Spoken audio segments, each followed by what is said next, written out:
Income tax act 1961లోని section 139(a) ప్రకారం దేశవ్యాప్తంగా ఎవరైతే పాన్ కార్డ్ కలిగి ఉన్నారో వీళ్ళందరూ కూడా కంపల్సరీగా వాళ్ళ యొక్క పాన్ కార్డ్కి ఆధార్ కార్డ్ అయితే లింక్ అయితే చేయాల్సి ఉంటుంది. ఒకవేళ వాళ్ళ యొక్క పాన్ కార్డ్కి ఆధార్ కార్డ్ కనుక లింక్ చేసుకోని పక్షంలో ప్రజెంట్లో ఫ్యూచర్లో చాలా ఇబ్బందులు వీళ్ళైతే ఫేస్ చేయాల్సి ఉంటుంది.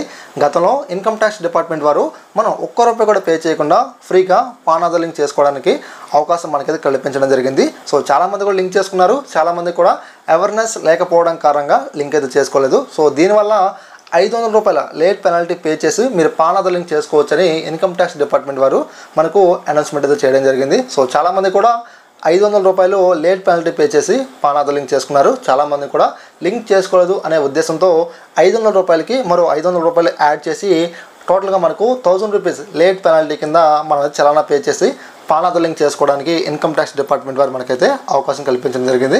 మనం 1000 రూపీస్ లేట్ పెనాల్టీ పే చేసి పాన్ ఆధార్ లింక్ చేసుకోవడానికి మనకు డేట్ అయితే పొడిగించారు. ఆ డేట్ మనకి ఎండ్ అయిపోయింది. మళ్ళీ మనకు డేట్ పొడిగించారు, ఆ డేట్ కూడా మనకైతే ఎండ్ అయిపోయింది. ఆ డేట్ ఎప్పటి వరకు మనకి ఎండ్ అయిందంటే 2024 మే 31 వరకు మనకైతే డేట్ అయితే వాళ్ళు ఇవ్వడం జరిగింది. అక్కడితో మనకు డేట్ అయితే ఎండ్ అయిపోయింది. 2024 మే 31కు ముందు ఎవరైతే పాన్ ఆధార్ లింక్ చేసుకున్నారో వీళ్ళందరూ కూడా సేఫ్ సైడ్లో ఉన్నారు. సో ఎవరైతే 2024 మే 31 తర్వాత ఎవరైతే పాన్ ఆధార్ లింక్ చేసుకోకుండా అలానే ఉండిపోయారో సో వీళ్ళందరికీ ప్రాబ్లమ్స్ అయితే స్టార్ట్ అయితే అవడం జరిగింది. ఆ ప్రాబ్లమ్స్ దేని గురించి అంటే టీడీఎస్ అంటే మీకు తెలుసు కదా, ట్యాక్స్ డిడక్టెడ్ ఎట్ సోర్సెస్ 20% వరకు మనకు కట్ అయితే అవ్వడం జరుగుతుంది. సో ఎగ్జాంపుల్కి ఎవరైతే బ్యాంక్స్లో ఫిక్స్డ్ డిపాజిట్ చేస్తూ ఉన్నారు అంటే ఎఫ్డీస్ ఎవరైతే చేస్తున్నారో వీళ్ళకి వచ్చే వడ్డీ కింద మనకు దగ్గరగా 20% వరకు మనకైతే ఈ యొక్క టీడీఎస్ అయితే కట్ అవ్వడం జరుగుతుంది. అంతేకాదని ప్రజెంట్ చాలామంది కూడా ఒక ప్రాబ్లం ఫేస్ చేస్తున్నారు. ఆ ప్రాబ్లం దేని గురించి అంటే ఉద్యోగస్తులు ఎవరైతే ఉన్నారో వాళ్ళు గవర్నమెంట్ ఎంప్లాయీస్ కావచ్చు, ప్రైవేట్ ఎంప్లాయీస్ కావచ్చు, వీళ్ళకి వచ్చే శాలరీలో టీడీఎస్ అనేది 20% వరకు ఎవ్రీ మంత్ కూడా సో వీళ్ళకి డిడక్ట్ అయితే అవడం జరుగుతుందన్నమాట. సో ఈరోజు వీడియో మనమైతే మనం పాన్ ఆధార్ లింక్ చేసుకోకపోవడం కారణంగా మనకి ఏదైతే టీడీఎస్ 20% కట్ అయిందో ఆ 20% అమౌంట్ని మనం ఎలా రిఫండ్ తెచ్చుకోవాలో వీడియో నేను మీకు చెప్తాను. సో ఎవరో కూడా వీడియో స్కిప్ చేయకండి, లాస్ట్లో చూడండి. అంతేకాదు మీరు ఎవరైనా ఫస్ట్ టైం కనుక మనకి యూట్యూబ్ ఛానల్కి వచ్చినట్లయితే మీరైతే కంపల్సరీగా మనకి యూట్యూబ్ ఛానల్ని సబ్స్క్రైబ్ డైలీ ఫాలో అండి. ఇక మనం డిలే చేయకుండా వీడియోకి వచ్చినట్లయితే ప్రస్తుతానికి మనకి ఇండియాలో ఒక పెద్ద సమస్య ఏదైనా ఉందంటే ఈ పాన్ ఆధార్ లింక్ సమస్యనండి. ఈ పాన్ ఆధార్ లింక్ చేయలేదు అనే ఉద్దేశంతో చాలామంది వర్క్స్ కూడా పెండింగ్ అయితే పడిపోతున్నాయి. బ్యాంకుకి సంబంధించి చాలా అమౌంట్ కూడా వీళ్ళైతే లాస్ అవుతున్నారు. సో ఇదే సిచ్యువేషన్లో మరి మీకు ఏదైతే 20% టీడీఎస్ కట్ అయిందో అంటే మీకు ఎవ్రీ మంత్ కూడా 20% కట్ అవుతుంది. ఈ విషయం మీరు గుర్తుపెట్టుకోవాలి. అది ఎఫ్డీస్ మీద కావచ్చు, లేదా మీకు శాలరీ సంబంధించి కావచ్చు, సో వేరే వాటి మీద కావచ్చు అనమాట. సో ఏదైనప్పటికీ కూడా మీకు 20% మీకు అమౌంట్ అనేది కట్ అయింది కాబట్టి దాన్ని మీరు సింపుల్గా మీరైతే రిఫండ్ అయితే తెచ్చుకోవచ్చు. సో మీరు ఎవరన్నా మీ యొక్క టీడీఎస్ కట్ అయ్యి మీరు రిఫండ్ తెచ్చుకోవాలనుకుంటే మాత్రం మీరైతే మమ్మల్ని కన్సల్ట్ అవ్వచ్చు. ఇక్కడ మీకు ఒక నెంబర్ కనిపిస్తుంది కదా, ఆ నెంబర్కి మీరైతే వాట్సాప్ చేయండి. సో మేము మీకైతే సర్వీస్ అయితే చేయడం జరుగుతుంది. ఈ విషయం మీరు గమనించవచ్చు ఫ్రెండ్స్. మరి మేము అసలు ఈ యొక్క ప్రాబ్లమ్ని రెక్టిఫై చేయాలంటే ముందుగా మీరైతే ఒక పని అయితే చేయాల్సి అయితే ఉంటుంది. సో ఆ పని దేని గురించి అంటే ఫస్ట్ ఆఫ్ ఆల్ మీరు ఏం చేయాలంటే ఇన్కమ్ ట్యాక్స్ డిపార్ట్మెంట్ పోర్టల్కి మీరు రండి. ఇక్కడ మీకు వెరిఫై పాన్ స్టేటస్ అని చెప్పేసి మీకు ఒక ఆప్షన్ చూపిస్తూ ఉంటుంది. ఇక్కడ మీరు ఏం చేస్తారంటే మీకు ఆ డీటెయిల్స్ అయితే ఇచ్చేసేయండి. ఇచ్చేసిన తర్వాత మీ యొక్క మొబైల్కి ఒక ఓటీపీ అయితే వస్తుంది. ఆ యొక్క ఓటీపీని మీరైతే ఎంట్రీ చేసిన తర్వాత మీ ఇక్కడ వెరిఫై పాన్ స్టేటస్ అని చెప్పేసి మీకు ఇక్కడ గ్రీన్గా కావచ్చు, లేకపోతే మీకు ఒక ఆరెంజ్ కలర్లో కావచ్చు, మీకు కాస్త టెక్స్ట్ అయితే కనిపిస్తూ ఉంటుంది.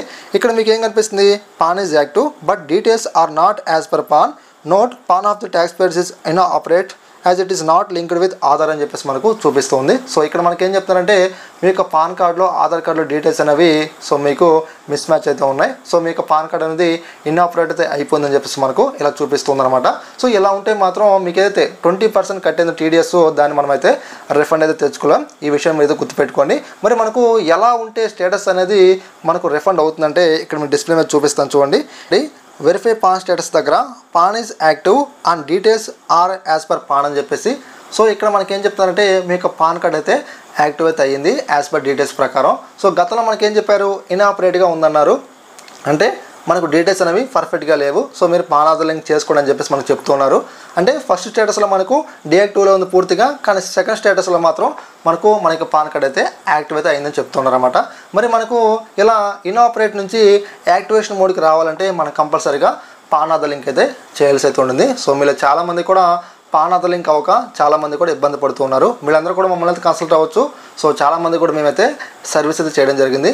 పేమెంట్ దగ్గర నుంచి ఒకవేళ నేమ్ యాజ్ పర్ ఆధార్ లేకపోయినా, name as per PAN card లేకపోయినా, name as per date of birth లేకపోయినా సరే సో మేమైతే బయోమెట్రిక్ యూజ్ చేసి సో మేమైతే పాన్ ఆధార్ లింక్ చేయడం జరుగుతుంది.